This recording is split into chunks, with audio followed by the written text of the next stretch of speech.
डिक्शनेशन देखेंगे और हिंदी डिक्शनेशन देखेंगे और इसके एग्जांपल्स हैं कुछ, वो एग्जांपल्स हम देखेंगे। और आप लोग को हमने पहले ही बता रखा है डिक्शनेशन मीन्स होता है परिभाषा, और वैसे हम इसमें की जो इस यहाँ की जो कुछ स्पेलिंग होती है, जो मीनिंग होती है, मैं यहाँ पे राइट कर देती हूँ। बट हमें नहीं लगता कि आप इसमें से आपको कुछ नहीं आता है। अगर नहीं आता है तो बेटा आप हमें कमेंट में पूछ लीजिएगा।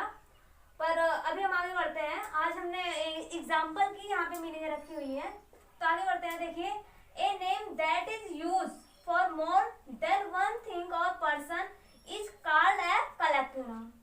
ऐसा समझ में नहीं आया होगा, चलिए हम आगे बढ़ते हैं। अभी आ जाएगा आपको समझ में, जब हिंदी का हम देखेंगे। जिस नाम का प्रयोग एक से अधिक वस्तु या व्यक्ति के लिए किया जाता है उसे समूहवाचक संज्ञा कहते हैं। उसे क्या कहते हैं? समूहवाचक संज्ञा कहते हैं। जिस नाम का प्रयोग हम एक से अधिक मतलब एक से ज्यादा वस्तु या व्यक्ति के लिए करते हैं। किसके लिए? कोई वस्तु हुआ, व्यक्ति हुआ, कुछ भी हुआ दुनिया में, उसको हम एक से ज्यादा के लिए करते हैं तो हमारा किस में आ जाता है? कलेक्टिव नाउन में, जिसे हम हिंदी में बोलते हैं समूहवाचक संज्ञा। कलेक्टिव नाउन को हम हिंदी में क्या बोलते हैं? समूहवाचक संज्ञा। अब देखिए आगे हम आते हैं डिफिनेशन पे। आप इसको लर्न कर लीजिएगा, एक बार फिर से देख लीजिए। A name that is use for more than one thing और person is called a collective noun. आगे समझ में? अब हम आगे बढ़ते हैं। देखिए एग्जांपल में क्या है लिखा हुआ है, a dozen bananas, a dozen bananas. और हमारा क्या है? प्राउड, ये है फैमिली, आर्मी, ईटीसी। मतलब उसके इसके ईटीसी में होता है आदि, मतलब और भी इसके आगे हैं। मैं बता दें बेटा, दुनिया में बहुत सारी चीजें हैं, तो हम बताते रहे तो लास्ट टाइम बताते ही रह जाएंगे, तो इस वजह से हम आगे ऐसे देख लेते हैं। थोड़ा सा बताएंगे, आपको समझ में आ जाएगा। नहीं आएगा तो आप कमेंट में करके बताइएगा। देखिए हमारा क्या है, इसके मीन्स क्या होता है? एक दर्जन बनाना, इसके मीन्स होता है एक दर्जन केला। क्या होता है? एक दर्जन केला। इतना क्लियर हुआ?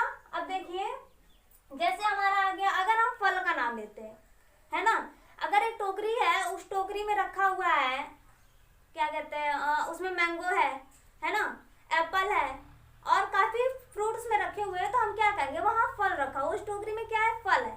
क्या कहेंगे? फल है। तो हमारा वो किस में चला जाएगा? वो हमारा चला जाएगा कॉमन नाउन में। याद आ गया? चलिए और आगे देखते हैं। अगर हम वो कॉमन नाउन है, अगर हम उसमें से एक फल निकाल लेते हैं, कोई एक फल निकाल कर उसको कहते हैं, जैसे बनाना ही ले लीजिए, एक उसमें से फल निकालते हैं और कहते हैं ये क्या है? ये केला है। हमने फल का एक केला निकाला, उसमें से वो भी फल है, अभी तो वो फल में काउंटिंग हो रहा है, पर हमने जब उसको केले का नाम दिया, है ना, तो हमारा क्या आ गया? वो हमने एग्जैक्ट उसका नाम लिया ना, केले का हमने एग्जैक्ट नाम लिया, तो किसमें चला आया? वो हमारा प्रॉपर नाउन में। किसमें चला आया? हमने आपको पहले बता रखा है कि जब हम किसी चीज का एग्जैक्ट नाम लेते हैं, है ना, तो हमारा वो प्रॉपर नाउन में चला जाता है। इतना क्लियर हुआ? हमने उसको जब नाम दिया, है ना, कि ये भाई केला है, क्या है? ये केला है, तो उसका हमने एक प्रॉपर नाम लिया, है ना। अब उसको फल के नाम से तो हम जान ही रहे हैं, भाई फल है, फल में कोई से भी फल आ सकता है, पर हमने उसका एक एग्जैक्ट नाम लिया तो हमारा वो प्रॉपर नाम में चला गया। इतना क्लियर हुआ?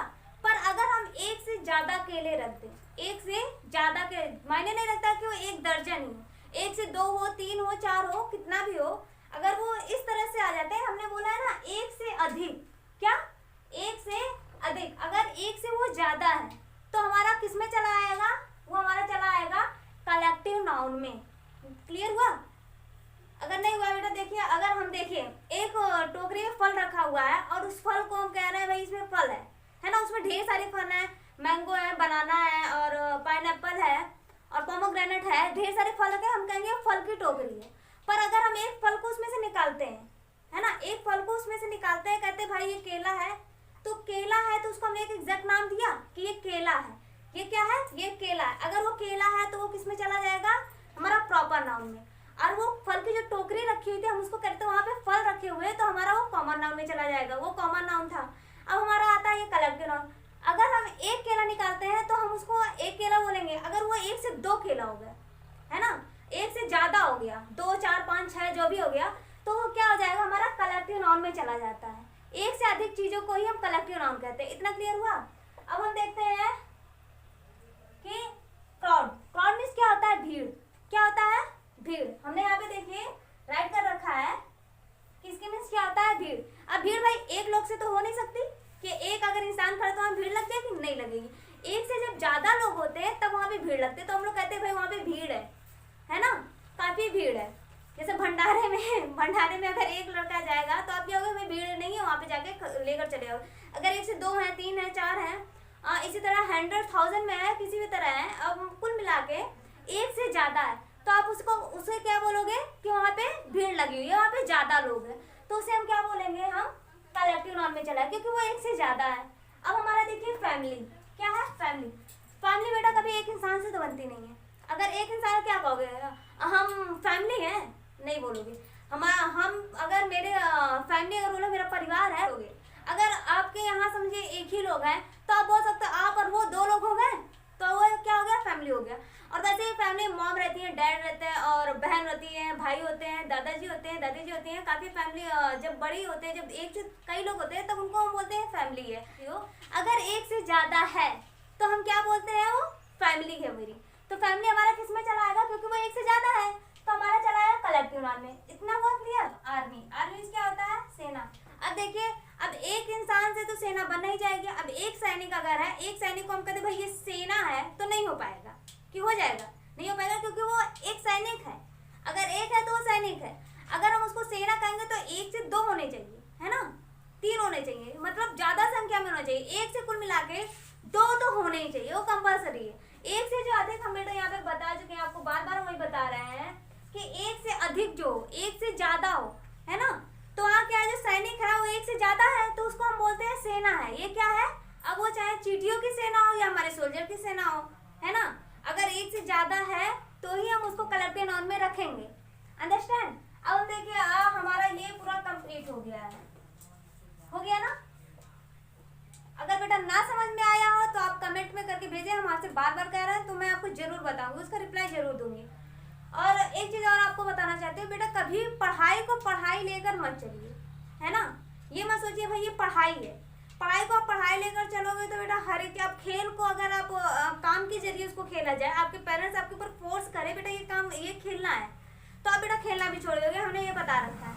तो आप पढ़ाई को एक गेम खेलना अच्छा लगता है, कोई सा भी गेम हुआ, है ना, हर गेम का एक लेवल होता है। क्या होता है, एक लेवल हो। कोई सा भी आप गेम खेलते हो तो उसका एक लेवल पार करना होता है ना।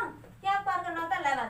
जैसे 1 लेवल हुआ, 2 हुआ, 3 हुआ, उसको जैसे पार करोगे वैसे थोड़ा टफ आता है ना। तो आपको मजा भी आता है कि भाई ये गेम है मेरा, इसको हमने पार कर लिया, अब सेकंड वाला जो है वो किस तरह होगा, वो किस तरह से मतलब कितना टफ होगा या इजी होगा। तो आपको अगर टफ है तब भी खेलने में मजा आता है, अगर इजी है तो तब भी आता है कि हमने ये लेवल पार कर लिया। तो सर आप लोग इसी तरह पढ़ाई को भी लेकर चलिए कि पढ़ाई को एक गेम मान लीजिए। क्या मान लीजिए कि भाई ये गेम है ना। तो आज मैंने ये चीज बताया है, ये लेवल तो मेरा पार हुआ, ये आप सीख लीजिए, जो चीज हम बता रहे हैं उसको आप सीख लीजिए। हम ही नहीं, हर टीचर, कोई भी टीचर आपको बता रहे हैं तो आप उसको क्या करिए, सीख लीजिए और उसको ये सोचिए गेम के जरिए चलिए कि ये गेम मेरा पूरा हुआ, अब सेकंड वाला जो लेवल है वो मेरा कैसा होगा, है ना, कि सर है, मैम है, अब जो आगे बताएंगे वो कैसा होगा। ये अगर सोच के चलोगे बेटा तो आप लोग की पढ़ाई काफी ईजी हो जाएगी। एक बार ये गेम के थ्रू लेकर चलिए, गेम मान के चलिए पढ़ाई को, तो देखिए आप लोग को पढ़ाई में कितना मजा आता है, काफी इंटरेस्टिंग लगेगा आप लोग को पढ़ाई भी। कि जैसे आपका एक लेवल पूरा हो गया, है ना, जैसे गेम का एक लेवल पूरा होता है, समझिए आपका ये वाला कंप्लीट हो गया, है ना। तो आपके मन में आना चाहिए कि अब इसके बाद क्या बताने वाली है मैं, इसके बाद वाला वो टफ होगा या इजी होगा, अरे जैसा भी होगा हम उसको पार जरूर करेंगे। इस तरह करके चलिए तो आप लोग पक्का है, आप लोग को अच्छे से पढ़ने में काफ़ी ज़्यादा अच्छा लगेगा। और इसके बाद आप ज़्यादा मोटिवेट थोड़ी ना कर सकते, आप इंसान दूसरे की मोटिवेट करने से बेटा वो मोटिवेट नहीं होता है, क्योंकि हम जब तक आपको बताएंगे तब तक आपको लगेगा कि हाँ मैम सही कह रही है, हम करेंगे, पर जब तक खुद आप ठानोगे नहीं